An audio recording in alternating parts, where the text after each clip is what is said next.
Hezbollah की funding, Iran से लेकर मनी लॉन्ड्रिंग तक के स्रोतों की पड़ताल। 25 फरवरी 2025। लेबनानी संगठन हिजबुल्लाह की फंडिंग को लेकर एक बार फिर से जांच शुरू हो गई है। यह जांच पिछले साल के अंत में इजरायली हवाई हमलों के बाद तेज हुई, जिसमें संगठन से जुड़े एक वित्तीय संस्थान को निशाना बनाया गया था। हिजबुल्लाह ने केवल लेबनान में सबसे शक्तिशाली सशस्त्र समूह है, बल्कि एक प्रभावशाली शिया राजनीतिक दल भी है, जिसकी लेबनानी संसद और सरकार में मजबूत मौजूदगी है। इसराइल और कई पश्चिमी देशों ने हिजबुल्लाह को आतंकवादी संगठन घोषित किया हुआ है। 1980 के दशक में इस ग्रुप का गठन इसराइल के खिलाफ संघर्ष के लिए हुआ था, जब इस्राएली सेना ने 1975 से 1990 के गृह युद्ध के दौरान दक्षिणी लेबनान पर कब्जा कर लिया था। अल कर्द अल हसन और उस पर इजरायली हमले। पिछले साल अक्टूबर में इजरायली रक्षा बलों ने हिजबुल्लाह से जुड़े माने जाने वाले वित्तीय संगठन अल कर्द अल हसन AQAH की कई शाखाओं को निशाना बनाया। IDF ने आरोप लगाया कि AQAH ईरान समर्थित हिजबुल्लाह की गतिविधियों के लिए धन जुटाने का जरिया है। हालांकि AQAH ने खुद को एक नागरिक वित्तीय इकाई बताया, जो जरूरतमंदों को छोटे कर्ज प्रदान करता है। इस हमले के बाद AQAH की एक शाखा से मिले दस्तावेजों ने हिजबुल्लाह की फंडिंग और उसकी सैन्य क्षमताओं पर सवाल खड़े कर दिए। नवंबर 2024 में हुए संघर्ष विराम के बाद यह मामला फिर से चर्चा में आ गया। हिजबुल्लाह की फंडिंग के प्रमुख स्रोत। ईरान से वित्तीय मदद। अमेरिकी विदेश विभाग के अनुसार ईरान हर साल हिजबुल्लाह को लगभग $700 मिलियन, लगभग 70 करोड़ डॉलर की वित्तीय सहायता प्रदान करता है। हिजबुल्लाह के दिवंगत नेता हसन नसरुल्लाह ने 2016 में दिए एक भाषण में खुद स्वीकार किया था कि संगठन का बजट, वेतन, हथियार और अन्य जरूरतें इस्लामी गणराज्य ईरान से पूरी होती हैं। ईरान की Islamic revolutionary guard corps IRGC Hezbollah की प्रमुख समर्थक है और उसे हथियारों और उन्नत मिसाइल तकनीकी की आपूर्ति करती है।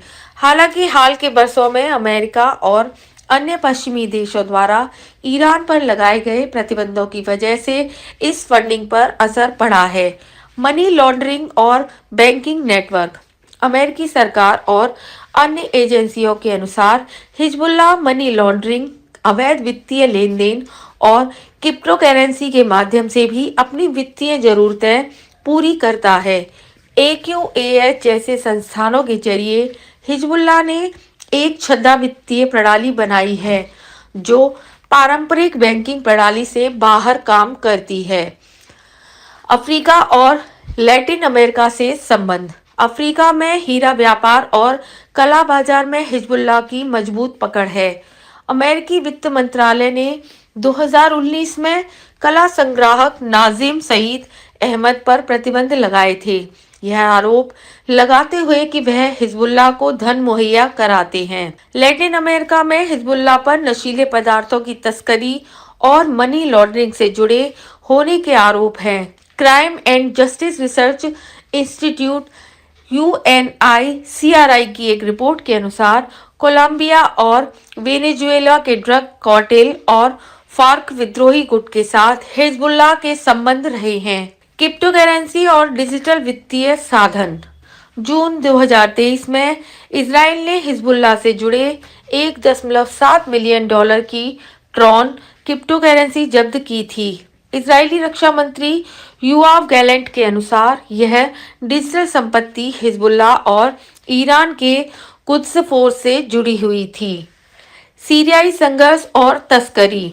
पूर्व सीरियाई राष्ट्रपति बशर अल असद के शासन के दौरान हिजबुल्लाह ने सीमा पार डीजल तस्करी से हर महीने लगभग $300 मिलियन कमाए। इसके अलावा BBC की 2023 की एक जांच में हिजबुल्लाह को अरबों डॉलर के अवैध कैप्टागन ड्रग व्यापार से जोड़ा गया था। AQAH की प्रतिक्रिया। AQAH ने हिजबुल्लाह के साथ किसी प्रकार के वित्तीय संबंध से इनकार किया है। संगठन का कहना है कि यह एक स्वतंत्र संस्था है जो केवल मानवीय सहायता और सेवा कार्यों पर केंद्रित है। AQAS ने किसी भी विदेशी सरकार, विशेष रूप से ईरान से किसी भी वित्तीय सहायता प्राप्त करने के आरोपों को खारिज किया है। निष्कर्ष: हिजबुल्लाह की फंडिंग के स्रोतों की जांच से पता चलता है कि यह संगठन ईरान मनी लॉन्ड्रिंग, अंतर्राष्ट्रीय तस्करी, ड्रग व्यापार और क्रिप्टो करेंसी जैसी कई साधनों से अपनी वित्तीय जरूरतें पूरी करता है। इजराइल और पश्चिमी देशों की बढ़ती शक्ति के बावजूद हिजबुल्लाह अपनी फंडिंग के नए रास्ते खोजने में सफल हो रहा है। भविष्य में इजराइल और अमेरिका जैसे देशों द्वारा इस पर और प्रतिबंध लगाने की संभावना है, जिससे हिजबुल्लाह की वित्तीय स्थिति पर असर पड़ सकता है। यह रिपोर्ट BBC न्यूज अरबी, वाशिंगटन इंस्टीट्यूट, यूनिक्री और अन्य वैश्विक स्रोतों की जानकारी पर आधारित है।